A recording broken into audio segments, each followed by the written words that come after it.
Hi folks, excuse me, back again, Bathrobe Chronicles number 69. This was sort of done on the spur of the moment. I've been sort of under the weather for about a week or so, and I've sort of gotten behind in posting these things. I mean, not that you're clamoring for more, but, excuse me, tonight, or this chronicle, I want to talk about suicide. Excuse me. Now, I'm not making light of how devastating it is on families, loved ones, friends, co-workers, and so on when someone commits suicide. I am not making light of that at all. I want to get that up front. However, we hear all these reports of so-and-so attempted suicide, blah, blah, blah, blah, blah.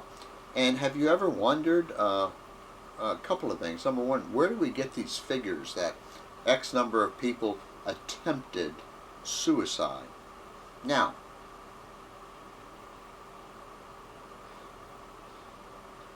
how hard is it to kill yourself? Let me think about that for a minute.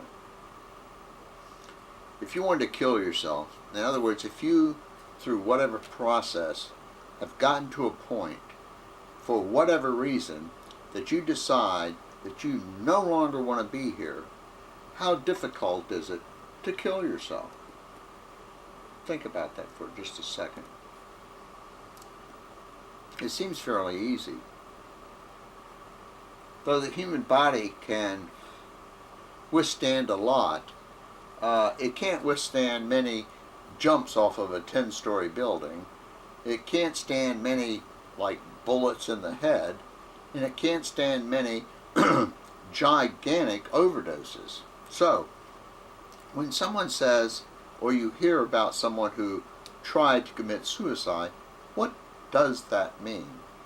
Where do they get these figures? In other words, there are figures out there, and X number, excuse me, I've got this puppy. Down, please. Down. Down. Anyway, okay. The dog comes around, Here she comes. So the question is, where do we get these figures? The only thing I can fathom or come up with is we get them one of two places. We either get them from the police department, in other words, when they get a 911 call saying, Peggy Sue, Jose, Fred, whomever, attempted suicide, the officers respond, 911, the paramedics respond, 911, and I would imagine that's a statistic, that the police department has. Now, when these people hit the emergency room, then what happens? Well, the person is laid out on the gurney or whatever, wheeled in by the paramedics, and the triage nurse says, well, what brought you here tonight? And the person says, oh, I attempted suicide, blah, blah, blah, blah, blah. Now, there may be some figures somewhere else. I don't know where they would be. It seems like it has to come from the police department, or it has to come from emergency rooms where people are taken after they attempted suicide. So, what does it actually mean when you attempt suicide? That's a good question. A lot of folks. Well, let's go from this point. First off, there is does the person who, whatever it is they do they actually feel as though whatever they're doing is lethal?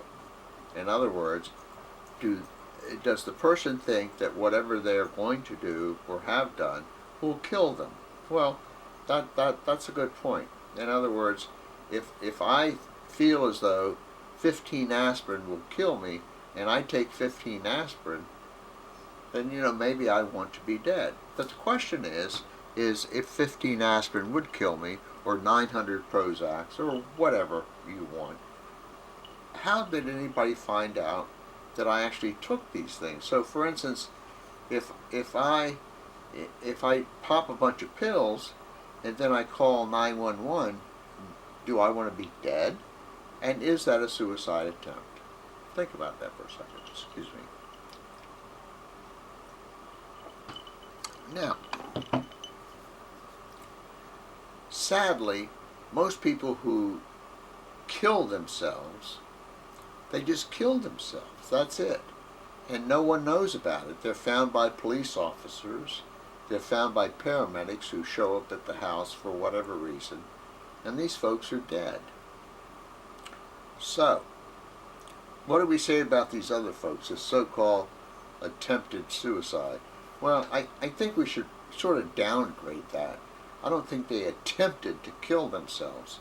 If I pop a bunch of pills, call the local TV station, call 911, call my mother, call my girlfriend, call my brother, call my cousin. Come on, what are we talking about here? At best, this would be a gesture, at best.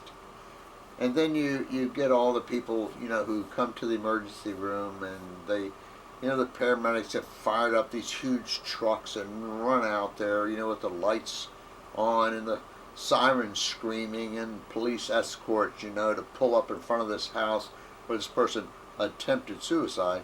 And you go in, and they've got a couple little cuts on their wrist. Did they actually try to kill themselves? Of course not. So, I think one point I would make is that unless these people are getting statistics from places that I don't know about, in other words, is there some magical place that has these statistics, or is it coming from the emergency rooms, which would be reasonable, or from police reports, which would be reasonable, then where are they getting the statistics? Beats the heck out of me. So, if I take a knife and make a few cuts on my wrist, and then I call 911, did I attempt to kill myself? Nope. So, but I'm going to end up as a statistic, number one, from the police department, and number two, when the paramedics get me to the ER, I'm also going to be a statistic. So, if that's the case, then all of this stuff is flawed. We're pumping out these numbers which are absolutely meaningless because these people did not have the intent to kill themselves. It was just a bunch of bullshit, really, when you get right down to it. So, then you could pose the question, I'm going to go to part two. Hold on a second.